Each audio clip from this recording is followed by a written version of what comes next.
রবিন দিয়ে না মন খারাপ করে খারে রইল, ঘটনাটা কিতা?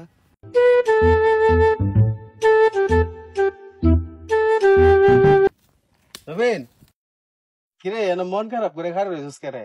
ভাই ওইটা অনেক লম্বা কাহিনী। ঝামেলা হয়েছে বাড়ি? ঝগড়া করে বউ ফিরতেছি।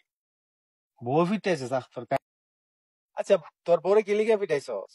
কথাবার্তা না না ভাই। তো কথাবার্তা না উনলে মানুষের বউ মারে রে। এই বেটা, অন কি বউ মারার যুগ আছে? হ্যাঁ, অনকে রাগের যুগ আছে? বউরে কথার দ্বারাতে মারবে, বুঝছিস নি? হাতে না মেরে বউরে বাতে মারবে। বিবের মতো বউ ফিটা কেটা জানোস নি? যারা মুরুক্ষ এর হইলে বউ ফিটা। তুই তো একটা শিক্ষিত মানুষ, তুই শিক্ষিত মানুষ ওয়া তুই বউরে কি লিখে ফিটাইলে? এক কাজ কর, আমি তোর একটা বুদ্ধি দে। হ্যাঁ, তুই সন্ধ্যার পরে তোর বউরে 3 থেকে 4 কেজি গুড়া মাছ নিয়ে দিবে।